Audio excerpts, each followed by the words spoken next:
Well, it just ended. All right. Fuck. Welcome to Loud and Nerdy on a Tuesday night in December. We're already at the end of the year already, Jerry. Yes, sir. We have 3 episodes left of Loud and Nerdy. We have 3 episodes left of Generation Movie. Generation Movie will be premiering tonight after this show. So I'm going for like 2.5 hours strong tonight. So just because I want to, yeah, I don't know how wise it is. I'm still exhausted. I went on a cruise last weekend for Thanksgiving. How was it? I'm exhausted. It was fine. You know what I mean? But like, we'll get to it. My name is JW Colwell, joined as always by my good friend Jerry Kamora. Thank you for joining us on Loud and Nerdy. Thank you for making Indie Escape Network one of the quickest growing podcasts networks in the country. We appreciate it. I'm seeing some of our numbers. Our numbers are kind of fun. It's exciting. But anyway, so I went on a cruise. Family was great. Everybody was great. My cousin Jess got to go on the cruise. It was super exciting. Boys went on the cruise. The cruise did have a couple cool things. They had one room called the Illusionarium, which was like steampunk and old-timey vaudeville theater. Interesting. Yeah, it was super cool. And they did a couple things that I've never seen on a cruise before. They did a murder mystery, and they did a superhero escape room kind of thing. What cruise line was it? It was Norwegian. So it was pretty good. I enjoyed that. Anyway, you went out of like we went out of Miami, 4 hours away. Port Canaveral is about 2 hours away, but it depends on where you want to go. Port Canaveral only goes to specific places. So Miami is the biggest port in a 4-hour radius. You know what I mean? That's where we went when we went to like Honduras. I will say we went to the Bahamas. Like we went to Norwegian's private island. That was fine. Although going forward, drinks and food are not going to be free on the island, which is weird. The next cruise we take with them, like their food will not be free on the island. So I thought that was weird. Stay on the boat. But when we got off at the Bahamas, here's what was wild. We got off at the Bahamas, Nassau, Bahamas, right? 8 other boats. So like 32,000 people just kind of like going on. You know, like when you're in somewhere and you're like, you know, it's too busy because you're like, you start like, you feel. Yes. Like Key West was like that for me. Yeah, it was just, Key West felt like a cool place, but everybody found it at the same time. Well, and it was, that's what it was like. And it was like, we're bumping into things, and it was just too many boats at the same time. And then you paid $28 for a hot dog. You're not far off. No, I know. I got 2 scoops. My daughter went there. we got 2 scoops of ice cream that was like $27 for 2 scoops of ice cream on a cone. And I'm like, not even in a dish or a bowl, a cone. I was like, the cone's edible. Like they're made out of like, they're cheap. Anyway, it was good ice cream. It was fine. They didn't have pistachio. I was disappointed. But the boat was nice. The shows were good. Participated in the games. There's a movie trivia game. Felt like a ringer, because all these people were participating, and I looked over and one guy's just like, he was pointing at me going, he knows all the answers. And I was like, sorry. Then you'll appreciate this. So it's a movie trivia game, and the movie trivia game is 4 scenes, name the movie. Fair enough. And there were some hard ones, like you know, they had one with that had pictures of Natalie Portman, Julia Roberts, and you know, and not a lot of people realized that they were in a movie together. So people were like, really, you know, and I'm like, okay, that's closer, right? Like I know what it is. I was the only one that knew what it was. Then there was one that was really tricky, Jerry, where it was a bunch of like gangster Prohibition era pictures. One picture of Tom Hanks sitting at a table with his family. And I was like, that would be really hard for most people. Like, especially when you don't have the picture that you need to put the 2 and 2 together. Right? So it's Tom Hanks, Prohibition era, gangster movie. It has, you know, Tom Hanks holding the gun over somebody at the edge of the car. But the picture they don't have is Paul Newman, right? So how the fuck are you going to guess Road to Perdition? Unless you're an idiot like me who knows every single thing. But here's where it gets fun. So the lady I was hosting, it was really nice. And she gave out real prizes. Her name was Wendy. She was amazing. We got dinner reservations at one of the restaurants that we weren't expecting to go to. And we walked right in. Nice. She had 2 tables for us. We walked right in and had dinner at a fancy schmancy restaurant on Thanksgiving night. Super cool. There's the guy that they gave all the answers to before the game. Yeah. Anyway, so here's where it got fun. So they show 4 pictures of Harry Potter, and we'll get to comments, and then we'll start talking about other stuff. But they show 4 pictures of Harry Potter, and she goes, I want you to be specific with the movie. And I'm like, are you sure? Because we already did one of these movie trivias, and they just wanted the franchise. And she's like, well, no, we want the specific movie. I'm like, well, just so we're clear, the 4 pictures you have are from 4 different movies. I said, no, you're wrong. I'm actually wrong. 2 on the left are from the same movie, and that one are from 2 different movies. So you want all the movies? I can give them to you, but we need to clarify. And then other people were like, yeah, he's right. They are from different movies. And she turned to the other guy that was running the game with her, and she's like, just franchise then? Just franchise then. Yep. They're giving them the answers. I know they are. Oh, God. I was like, I can name all of them if you want. But anyway, so comments. Let's see. Thank you for joining us, by the way, tonight. Good evening, all. Good evening, Joe Ridgley. And a special happy birthday to my amazing wife, Karen. Yes. Happy birthday, Karen. Thank you. Thank you so much for putting up with Joe. And we appreciate you. We know how much of a problem it is. Good evening, Cindy Kamora. Thank you very much. And Pensy 709, welcome. Yo! Enough O's? I think we got enough O's.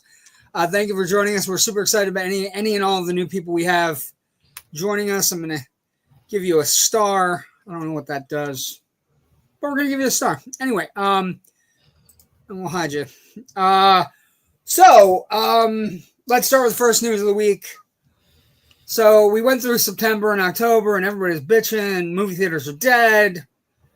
And I always say on the show, and we always talk about this, like, movie theaters aren't dead. Movie theaters need proper product. If you get the proper product, people will show up. True. Oh, you're welcome, Karen. Happy birthday. Again, you put up with Joe. I can't even imagine on a daily basis what that involves. It's the gift that keeps on giving. Oh, Jesus. Every time he shows up, I get worried he's going to yell at me. Anyway, the Grand Poobah of the Escape Network. But yeah, so product, Jerry, product is the key to this whole endeavor with movies, right? Yeah, product, draw. So allure. So let's see. If you have movies that are opening, if you have a movie like, I don't know, this. A lot of people went to see it last week. Did almost $200 million, $150 million in this opening weekend. Domestically, it's at about $375 million worldwide as of right now. That's good. But then if you have something like this, which is a Disney movie, it's a sequel of a Disney movie that was a very good Disney movie that actually, and I don't think anybody realizes this, the original Zootopia was $1 billion Disney movie. That movie made $1 billion at the box office. So now the second movie, you have more people, including Academy Award winner Ke Huy Quan playing a snake. You have other people showing up doing all kinds of fun stuff. And all of a sudden you look up and, they're running around. They're trying to say, by the way, the name of the snake in the movie is Gary the Snake, which I just find so appealing on so many levels. And then, by the way, best character name, Maple Nibblesticks is the name. I think is the name of this beaver that is played by Flemster Fortune, the female comedian. I just Maple Nibblestick is one of the greatest single names I've ever heard in my life. I've not seen it yet. We were on a cruise. We missed it.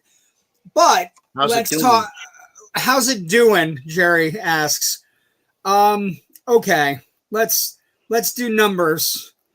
Okay, so Zootopia 1 opened to 75 million.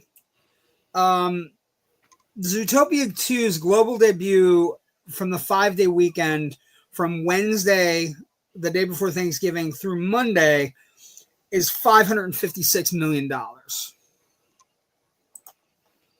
$500 million in 5 days. That's not bad. That's global. That's global. That's with a huge chunk of change from. It is very popular in China. It is First off, animated movies in China are the highest grossing movie of the year. Is a movie from China called Ni Jia 2, which is a sequel to Ni Jia 1, which is like it's a Chinese folktale animated movie. Sequel did gangbusters. I think it's over 2 billion, but it's mostly from China, so it was very big in its homeland. But this movie is at 556 million opening weekend. Domestically, it was killer. It did 100 million at the box office. It has 158 million until as we speak now. Wicked's at 269, so did 61 million. And also the interesting thing is a lot of the other movies are bumping along because, as you know, Jerry, if a bunch of people go to a theater, they might not all want to see the same thing. So this weekend also the numbers show Now You See Me, Now You Don't did 6.9 million, only off 23%. That's already at 50 million in its till. That's a big hit. Predator Badlands, we talked about, one of the big, great movies of the fall. 4.8 million this weekend, only off 26%. That's at 85 million and is now the highest grossing Predator movie in franchise history. And when I say Predator movie, I want to say Predator alone. Just Predators. No pesky xenomorphs. Because those change numbers, right? How about Running Man? How'd that fare? Running Man, 35% off, 3.7 this weekend, 34 million total. Not bad. Not great, but not bad. The movie that bombed this weekend, there was a movie called Eternity that came out, which is, like a, I guess you would say like a Defending Your Life kind of afterlife comedy with Elizabeth Olsen and, just about a woman that has to pick between her departed husband and her husband that passed away well before him. So they're all dead, but she has to pick between which one she wants to spend the rest of eternity with. That kind of bombed. 3.1 million. It's about 5 million total. Rental Family also not great, 2.1 million. That's the Brendan Fraser movie. And then Knives Out. Knives Out. Let's talk about this stupidity that Netflix has. And then I'll talk about another thing that happened with Netflix today that I'm absolutely livid about. So Wake Up Dead Man, a Knives Out mystery, the third Benoit Blanc movie with big stellar cast. It opens on 600 screens. It grosses $1.5 million. It has $2.5 million, Jerry. Right? And what I want to say to you is, if it had 4,000 screens, Jerry, it would have like a $40-50 million opening weekend. And Netflix, they don't want movies to be in theaters. So as we progress through, and I was reading up, I was talking to Rich about this. Netflix is still around, to be honest. Really? They're the most. They're getting ready. They could have had a monopoly on all of this streaming stuff, and they could have. But I will say they had it and they blew it with the. They're in talks right now to try to acquire Warner Brothers. If they acquire Warner Brothers, Jerry, Jesus Christ, I worry about theater exhibition. Anyway, but so Netflix doesn't support a movie that should be seen on a big screen. That would be a big hit because the first Knives Out was a big hit. The second Knives Out was even a bigger hit on streaming. Didn't get any theatrical play. They also have deals in place. The new Narnia movie that's being made is only going to be in IMAX theaters. So it's only going to be in 2% of the theaters in the world. 2%. I thought it was a good deal at the time, but now that I look, I realize they're not actually going to let it be screened in anything but IMAX. Yeah. So it's like, fuck, not every theater has an IMAX. Not every, like, it's just insanity. And then today I clicked on, because the ticket sales for Stranger Things Season 5, the finale, which occur on the night before my birthday, the night before my 52nd birthday, the finale tickets went on sale at my AMC. Now, here's where it gets weird. So, one, my AMC Stubs account doesn't cover the ticket. So it's a $20 ticket for a 2-hour television show that I can watch at my house. And again, I understand. You want to see it with a big screen. You want to see it with a bunch of people. Cool. I don't necessarily have that for Stranger Things. I have for other things, but not that. Okay. But when I go to buy the ticket, so I can't use my Stubs account. I go to buy the ticket. It says there will be another added surcharge for a $20 popcorn and drink fee. That will be another $20. So for automatic. Even if you don't get it? Automatic, because that's the deal that Netflix has made with theaters. To show their television show on the big screen is that you have to buy $20 worth of popcorn and concessions. So this you're at $40. $40 for one ticket, Jerry. For a show that's on fucking Netflix. That maybe I would have gone to see on the big screen, but the moment all this stuff started piling up in my cart, why would I do that? Like, I can sit at home, I can make they're pushing people home to stream, aren't they? That's what they're trying to. I think the theaters took the deal and said, well, if we get everybody that buys a ticket buys $20 worth of popcorn and candy, that's 20 ahead. I'm gonna give you an inside sports thing on this.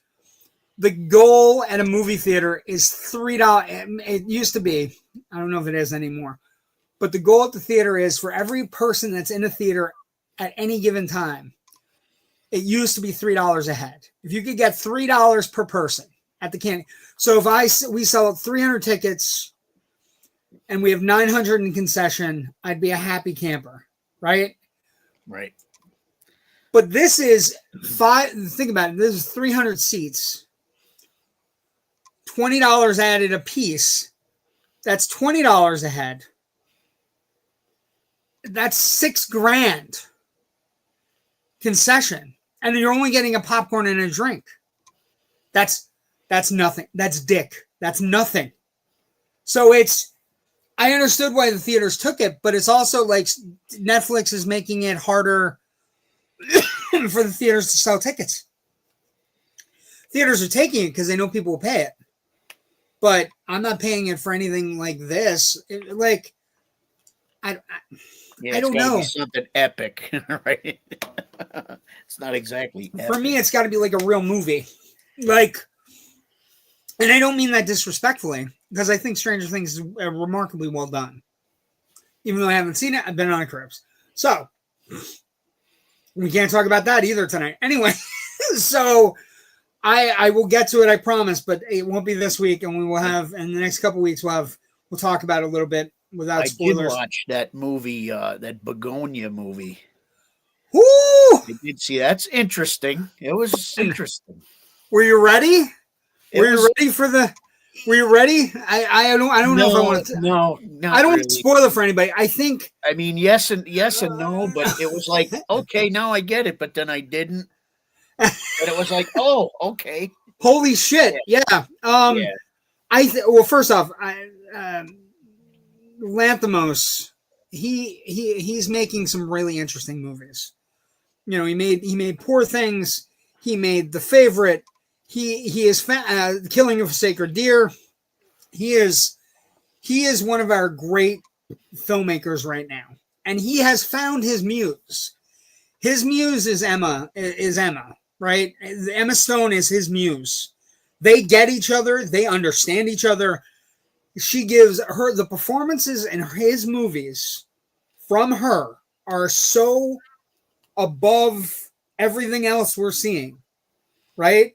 Like, she may get Oscar nominated again. She's not going to win again, right, this soon, because she already has 2. You know what I mean? Where it's a little earlier for her to get a third, but if they continue working together, I don't see them stopping. But Begonia is one of those interesting movies. You don't want to talk. I don't want to talk about anything about it. I just want people to see it. Yeah, you can't give it away, right? You don't want to give anything away. If you give it away, it ruins it all, really. Right? And you can give away the basic plot is that these two guys who are one who is kind of mentally challenged and one who has kind of been corrupted by the internet to the point where he believes every conspiracy theory he reads. They kidnap the executive of a major corporation, a major pharmaceutical corporation, and things start spiraling out of control. And it was a bad idea. It's a bad idea because they believe she is an alien that is killing the human race. Yep. They believe a conspiracy theory plan, right? A master plan conspiracy theory, and they kidnap her and they want her to admit that she's an alien, and they have all kinds of things devised.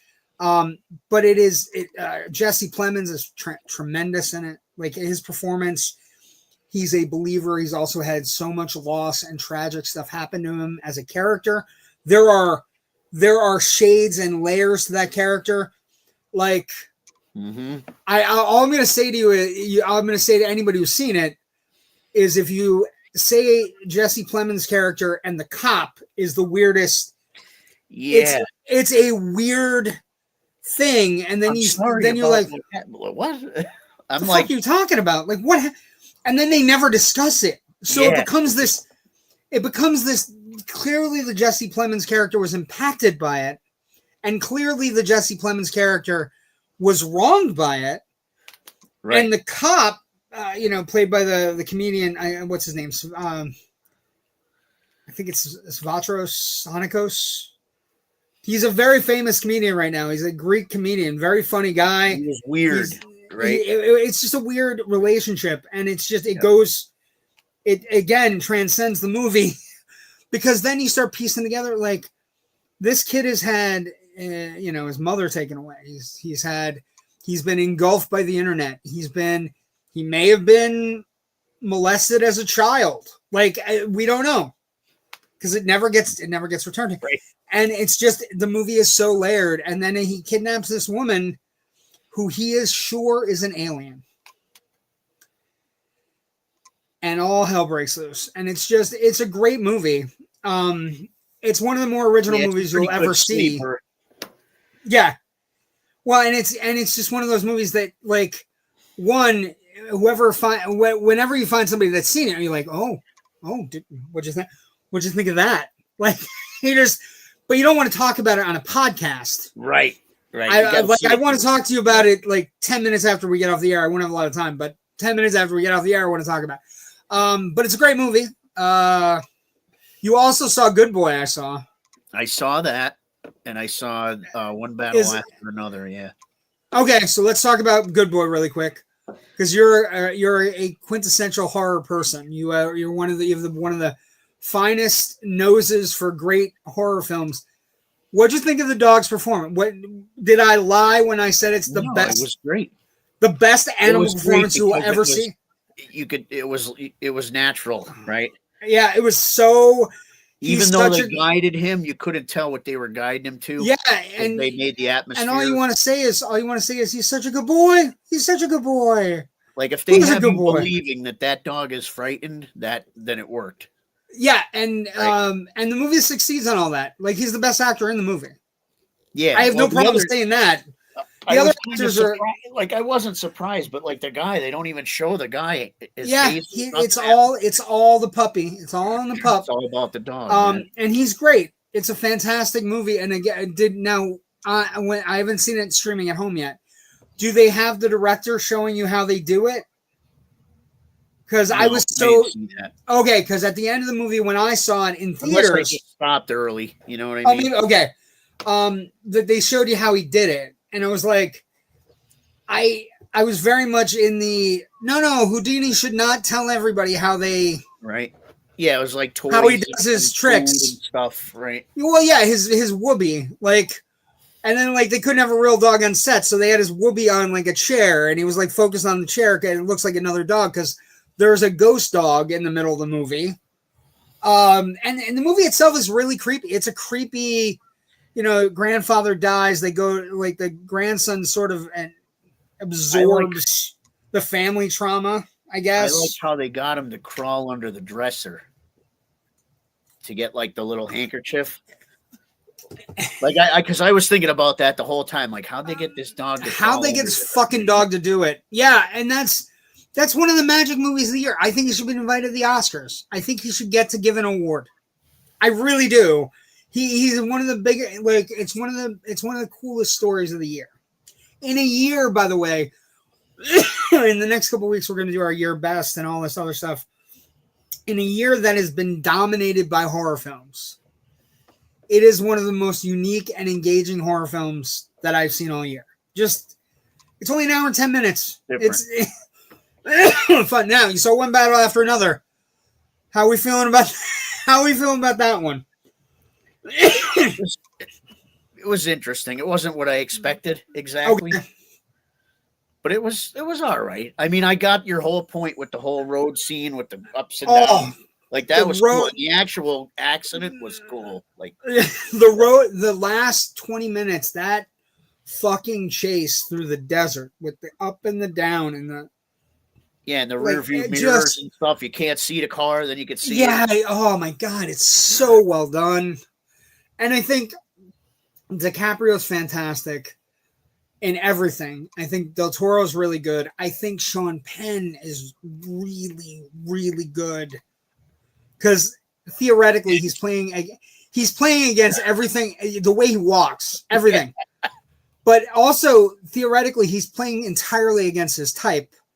His type is he's an uber liberal, right? He's playing. At his core, he's playing a character that desperately wants to be part of something, the Christmas Club, just the Santa Explorer Club or whatever the fuck it's called. It's just, it's an interesting movie. It gets thought-provoking. Is like infatuation piece gets weird. Yes, yeah.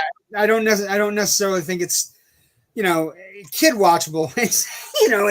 It's a hard movie, but also like it's strange how that transpired. The kid is also really good. Infinity Chase is really good as well. The young girl who plays DiCaprio's daughter is like it's her screen debut, and she's. I think they could have done without the very end, though. Okay. I think that the very end kind of weakened it. Okay. It kind of made it like uplifting, and now it's fun. You know what I mean? Yeah, I think I'm going. It's 3 hours away. Okay. I also think I do like when movies end with people walking into a room and there's plastic on the ground. They don't understand that. can you imagine ever going into a room in any situation where there's plastic on the ground where you don't immediately go, there's plastic. I'll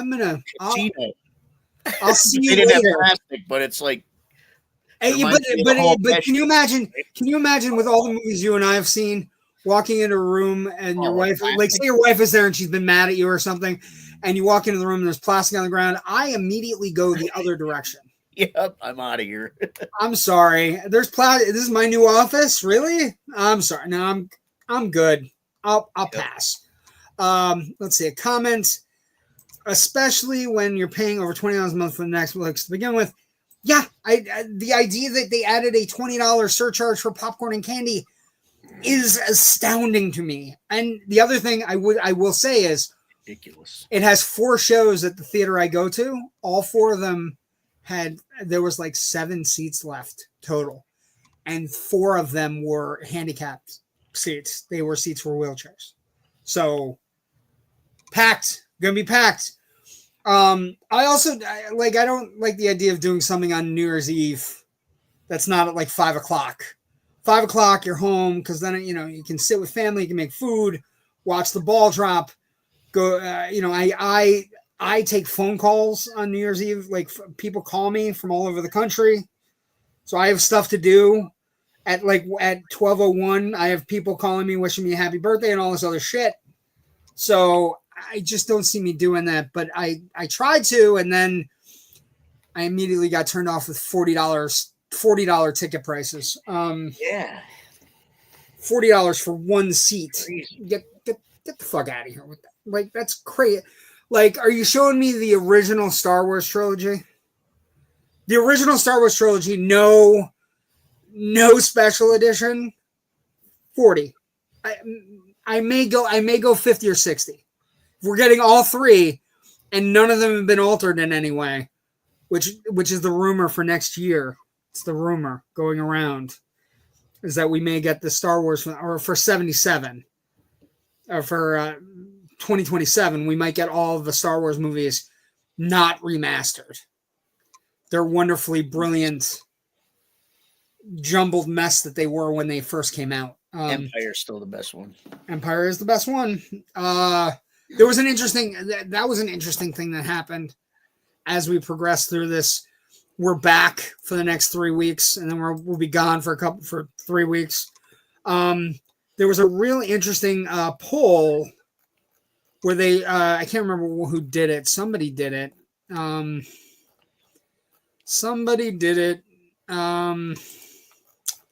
have it on my page. Give me a second. I'm going through, looking through.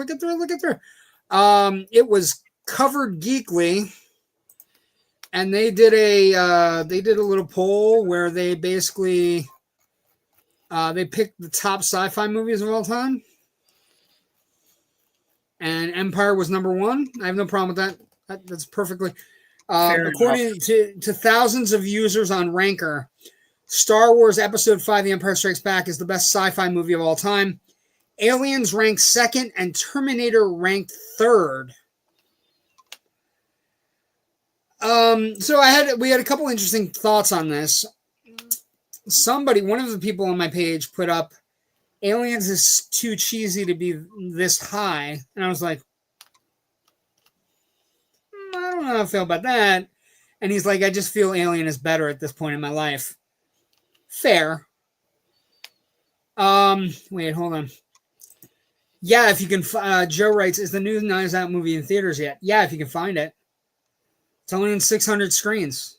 So, you got to figure out the majority of them are going to be in New York and LA, and the Midwest, maybe Chicago, the major cities. It'll be on Netflix on the 12th. So they've totally botched that. They've totally fucking botched that ridiculous thing. The others, did it have the Thing on it, or are they considering the Thing a sci-fi or a horror? I don't know what's on this list. This is considered sci-fi. This is users on Ranker. So basically, what I was looking at when I looked at this particular article, the top 10 were Empire Strikes Back, Aliens, The Terminator, Alien, Terminator 2, The Matrix, Blade Runner, A New Hope, Predator, and Back to the Future. It's not a terrible list, though. That's not a terrible list. I would bump Matrix for The Thing. Yeah. I would bump Matrix for The Thing. Yeah, I agree. I like The Matrix, but the interesting thing, the Thing basically would top a couple of them, honestly. The Thing, I think. Okay, let's go through. Empire is an easy pick as the number one sci-fi movie of all time. That's easy. Alien and Aliens are kind of interchangeable wherever you want to put them on your personal list, right? Sure. I have personal feeling like Alien scared the shit out of me as a kid. I was 5 when I saw it in 70 millimeter. There were 3 seats left in the theater. I was in the front seat. My dad thought it was hilarious. I was always partial to the second one because it was more exciting.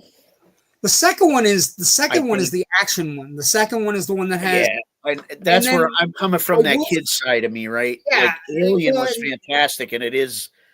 If it wasn't for that, there wouldn't be a second one. Right. But the second one was just like when you're here, dude. That's it. We're toast, man. Like, we just got our asses kicked. I think Aliens for me is better, and I'm going to shout out to my boy Pete Mielo and I read Aliens, the book by Alan Dean Foster, in the summer of 1986. We then, with 2 other people, after we had read the book and knew everything that was going on, took 2 other kids and snuck into the Eric. It was the Eric then, it wasn't UA. The Eric to see Aliens. And so we knew everything was happening. They didn't. They were under seats. They were terrified. We thought it was the greatest thing we'd ever seen. We were 12. It was right at our edge. There's that part in the book. Yes. Well, in the part, I'll tell you one part that disappointed from the book. In the book, when Vasquez and Gorman click their grenades in the tunnels at the end, Vasquez takes her grenade and hits it next to Gorman's and says, "Cheers," and they hit it. No cheers in the movie. That's okay. She says, "Gorman, you're always such an asshole," and they click it. That's fine. But it would have been great if they did that, though. No, it was amazing. So I have no problem with Aliens being on the list. I have no problem with Terminator and Terminator 2 being on the list. They're interchangeable greatness. They're 2 different movies. First, Terminator, cold, efficient gunmetal, hour 40 minutes, perfect sci-fi, doesn't explain a lot, gets everything it wants across. Has one of the finest action performances of all time. Schwarzenegger's great. Also has great performances from Linda Hamilton and Michael Biehn. It's great. Terminator 2, however, it's the action one. It's almost like it's Alien the one. Alien, it's right? the one that made Schwarzenegger so fucking big in the 90s that he was undeniable, right? And in Terminator 2, in every conceivable way, that's the place where Cameron comes in. Again, second movie, he not only does he do his, we're going to refurbish the franchise, make Arnie the hero, but he also gets into the whole special. It's one of the most gifted special effects movies ever made. So I have no problem with either one of them being on the list. Matrix I love, but I don't think it's better than Blade Runner. No, I don't think it's better than the original Star Wars. No. I don't think it's better than the original Predator, and I certainly don't think it's better than Back to the Future. I can see how it makes a list, though. Yes. Right. It's a pretty inventive movie. Yeah, good sci-fi's too. Like look at a movie. What I would say here is the interesting thing here is The Matrix makes the list, and all what you have is a series of 1 and 2s. So you have Empire, Aliens, Terminator, Aliens. So Alien, Aliens. You have Terminator, Terminator 2. You have New Hope and Empire Strikes Back. You have 1 and 2s. The problem for The Matrix for me on this list is that the Matrix sequels suck. If The Matrix had just ended with, I'm going to show all these people that you've been lying to them. If we didn't have the second Matrix and the third Matrix, The Matrix goes up. But when you make bad sequels, they detract, right? They detract from the original. So that'd be my only concern there. Somebody put up an interesting list, movies left out. And these are all movies that, again, you can make the argument. Ready? Here we go. Let's go through them. Fifth Element. Last Starfighter. Total Recall. RoboCop. Yeah. RoboCop. Ghostbusters. Flash Gordon. Independence Day. Flash Gordon. Ready Player One. Tron. Inner Space. The Abyss. The Abyss is hard to leave off. The Abyss is hard to leave off the fucking list. Let's see. Hold on. Is Jerry growing a beard? Hard to see with the dim light. He's got. I do. It's my hunting beard. It's his hunting beard. I don't know. Hey man, Uncle Dave watching. Awesome. Dave Leob. Hey, welcome, family. Kamora family. We love all the Kamora. Yeah, we love everybody. Everybody. Thank you for watching. But so I have no problem. But I think the one that troubles me the most, the one that troubles me, the Thing should be on this list. If you're going to do Aliens, the Thing. But there's always that argument: is it a sci-fi? Is it a horror? Right? Yeah, but Alien is a horror movie too. You know what I mean? Yeah. I think Predator, Aliens, and The Thing are Aliens, Predator, The Thing are the four greatest sci-fi horror films ever made. I mean, except for Invasion of the Body Snatchers or you know what I mean? Predator's a sci-fi too, right? That's what I'm saying. Where does the line get drawn? I think the one I'd bump is The Matrix. And when you said that, I don't think The Matrix is far off the top 20. I don't think it's top 10. I think The Matrix is a great sci-fi, but I think The Thing is better. I think The Thing, maybe the problem with putting The Thing on this list is The Thing maybe bumps everything down one. And I mean no disrespect to Empire Strikes Back, but The Thing. Well, even the Blob, yeah. Well, and I know that's not fantastic, but I mean that was a pretty decent movie on its own. Well, I mean, and also the remake I'm talking about. Yeah, the remake is great, but also the original. We don't have any movies, any sci-fi creepy movies where, Steve McQueen. That's a movie where Steve McQueen, came to be. So Well, what was the alien thing? In space, nobody can hear you scream. Is that what? Yes, in space, no one can hear you scream. I don't mind the list. Back to Future, Predator, New Hope, Blade Runner. Blade Runner deserves to be on the list. Terrible list. It's just, I think if you have Alien and Aliens and what about Predator? I have a Logan's Run poster over here. That was a good sci-fi movie too. There's a lot of replies. People are very edgy in the chat for this. T2 should be above Terminator, Blade Runner, Wrath of Khan. Wrath of Khan. How does Wrath of Khan not make the top 10? Yeah, Star Trek, yeah. I mean, but specifically Star Trek 2. I'm looking around my room. Think about 1980. Think about 1982, right? Star Trek 2 comes out, and Star Trek 2 has to get around the fact that Star Trek the motion picture was terrible. Yeah, you got to fix it, right? You have to fix it. I have a Star Trek board game over here. You have to go and fix it. Star Trek 2, 2001 isn't on this list. Yeah. Ugh. That's a rough one. That's a rough one not to have on your sci-fi list. Although I will say, every time I go see, when they do revivals of 2001, people don't get it. So there's a whole side. This is a list done by. What about movies like Mission to Mars and Red Planet and they kind of get in the shuffle, right? Yeah, well, if you're talking about the very best, though, I understand when they get lost. Yeah, I agree. I agree with that. It's just a matter of you could come up with 100 movies, but or even Godzilla movies. Yeah, I don't. I think, I think the sci-fi. RoboCop, definitely, though. RoboCop, yes. The Thing, yes. Right? There's a lot of fighting. So, again, this is a list that's done by.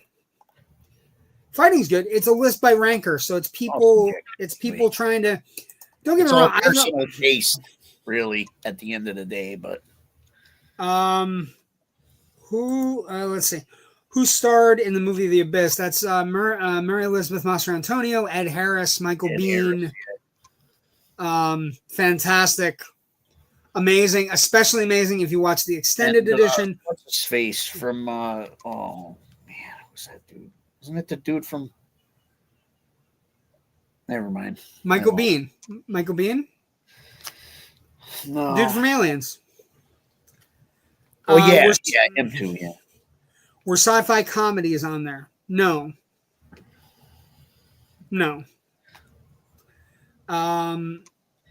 And then our condolences to Kevin Smith and his family. What happened? What did we miss? Who passed away? Give me 1 second. Yeah, we are Kevin Smith fans. Oh, his mom passed away 7 hours ago. Yeah, we sent a personal condolences. His mom Grace helped him make all those movies. Sorry for that. That is losing a family member is rough. His mom died. Okay.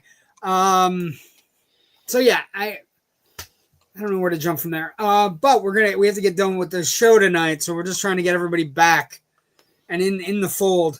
I also want to say, if you are not watching this show and you have Apple, please start, because Rhea Seehorn is amazing and the show is incredible, and I can't talk about it until everybody starts watching it. So please start watching. It's phenomenal. Okay, Jerry, before a couple things coming up in a little bit, 10:15 tonight. We're doing Witness, 40th anniversary of Witness. Peter Weir, Harrison Ford, Kelly McGillis, Lucas Haas, and Danny Glover playing a bad cop. He's too old for this shit. Anyway, that's coming up at 10:15. What movie can we find in your basement tonight, Jerry? Wait, we have to show this first. Hold on. What are you showing? This. Oh, is that Turk 182 under your hand? It is. I'm so good. I'm amazing. Vision Quest, Turk 182. Yeah. Witness, Passage to India. Heaven Help Us. Oh, Season. Heaven Help Us is a great sleeper movie. Heaven Help Us is a fantastic. I wanted to show The Witness because you're going to be talking. Yeah, I'm amazed at how nice the poster looks. The poster looks great. It does. It's a great poster. Okay, Jerry, what movie is coming from your basement tonight? Tonight, I gotta take it down. We have Redneck Zombies. It's a trauma film. It's about a barrel of toxic waste that gets dumped off of a truck, kind of like a Living Dead situation, and these guys mistake it for moonshine. And as one is wont to do, get redneck zombies. And so it's as ridiculous as a trauma film is. So Redneck Zombies, yeah. So lots of gore, lots of killing, and trauma movie. Basically, the radioactive way leading basically rednecks find it. It's directed by Pericles Luns, screenplay by Fester Smellman. Oh God. Story by Zoofeet and P. Floyd Piranha. So, it's one of those movies that has a huge cast of lots of people you'd recognize from trauma movies. It was one of the first films shot entirely on videotape and then released only to the home video market, making a straight-to-video film, one of the first straight-to-video films. And this was tricky to find back then. Do you know what the tagline for the film is? It doesn't say on here. What is it? The tagline for the film is they're tobacco chewing, gut chomping, cannibal kinfolk from hell. Yeah, there you go. That's not on the tape here, but it was released 20th anniversary edition of the movie was released on DVD in 2009. So it came out in around 1987. And then it got another limited edition VHS release on VHS Haven. And then there is a Blu-ray that was released in 2023, straight to video on Vinegar Syndrome. Where can people find it now? Can people find it? This is on Tubi. Tubi's got a lot of shit, man. Tubi has all the stuff that I hunted for. And it aggravates it. It doesn't. We should have our own. We should have our own thing called Jerry. It's like if I enjoyed Tubi, it would have been fantastic. I got Tubi right here. But what we should do is we should take all of your videos. We should copy them in some way to not break the law, and then we should start our own little service. The Indie Escape Network presents Jerry. I wanted to do a Redbox when they came out with them. I'm like, well, Redbox has all new movies. I should make copies of mine. And you could have Joe Ridgley writes, Pluribus is awesome. Jerry needs a rating system for his movies. That's true. We should come up with that. Maybe a bad idea. Maybe for the new year. It's a good idea. We can give it like 4 hacked up thumbs off or something like that. Anyway. Okay. We got to get to this because we got to move because I have a 10:15 show and I need to be able to get a pee break in. You've crossed over into Twilight Zone Redux on Loud and Nerdy. This week's Twilight Zone Redux, Jerry, this is one of my all-time fucking favorite episodes. This is the beginning of the episode. This is Rod Serling peering down into the abyss that he has created for his characters. The name of the episode this week is 5 Characters in Search of an Exit. It is episode 79 of the Twilight Zone Season 3, episode 14, directed by Lamont Johnson, teleplay by our own Rod Serling based on a short story that he had read. Anyway, here's the opening narration. Clown, hobo, ballet dancer, bagpiper, and an army major. A collection of question marks. 5 improbable entities stuck together into a pit of darkness. No logic, no reason, no explanation. Just a prolonged nightmare in which fear, loneliness, and the unexplainable walk hand in hand through the shadows. In a moment, we'll start collecting clues as to the whys, the whats, and the wheres. We will not end the nightmare, we'll only explain it, because this is the Twilight Zone. One of the greatest monologue openings of all time. And so it begins with a major. And he wakes up, and in a wall, all the walls are the same. He wakes up, he finds a clown. Clown's creepy. It's great. He eventually gets introduced to all the other characters. He's looking up, and all you can see when you look up is a hole cut out, and then a light, like a light that's streaming down. It's kind of like the moon, right? Yeah, it looks like the moon, but it also...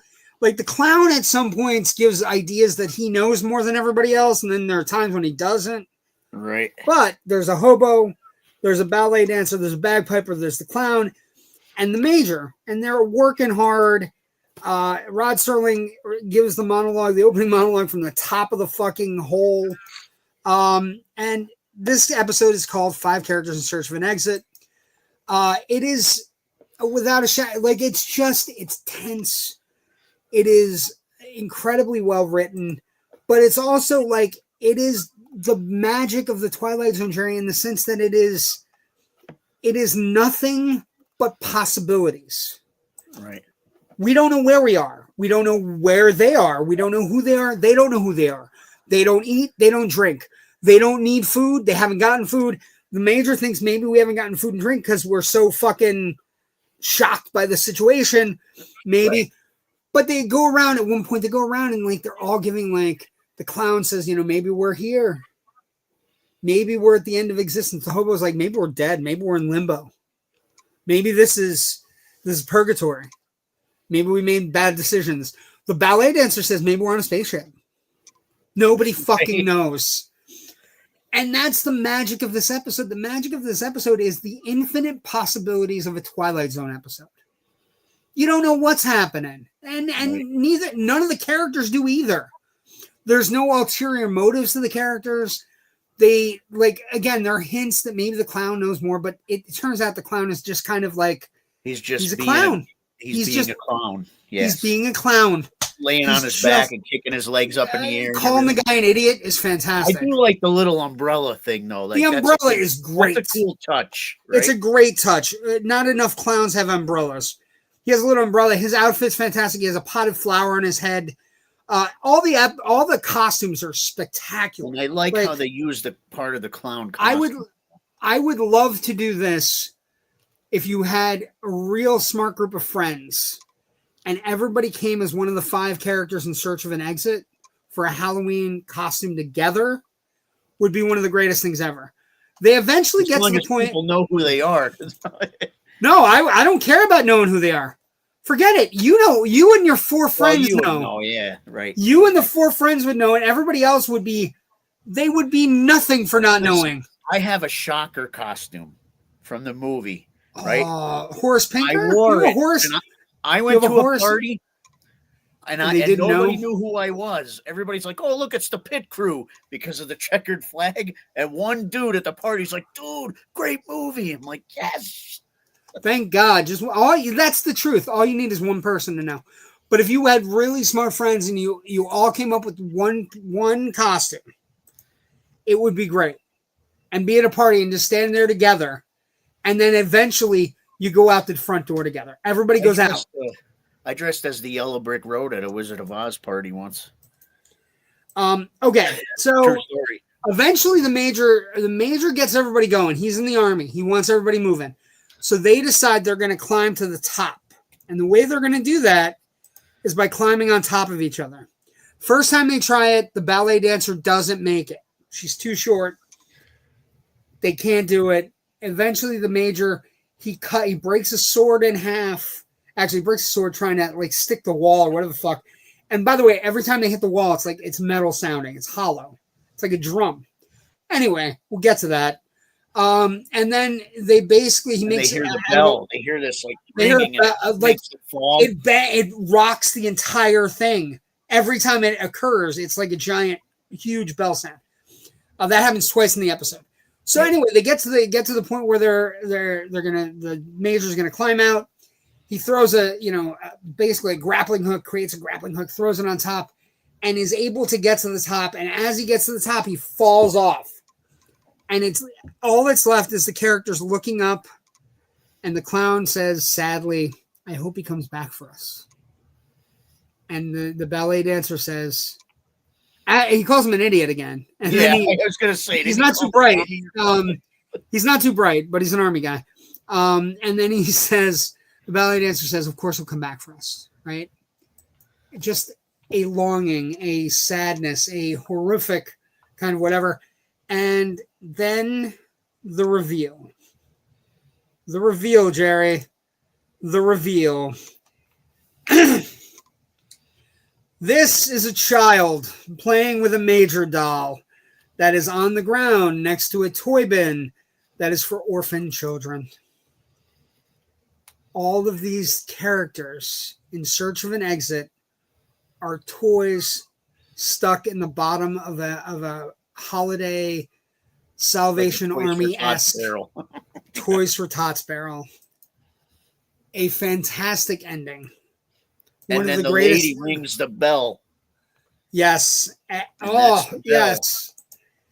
The closing narration, just a barrel, a dark depository where are kept the counterfeit make-believe pieces. And then this is I should say this voiceover is occurring as all of them sit in the barrel, all the actors and in makeup and just looking like toys, right?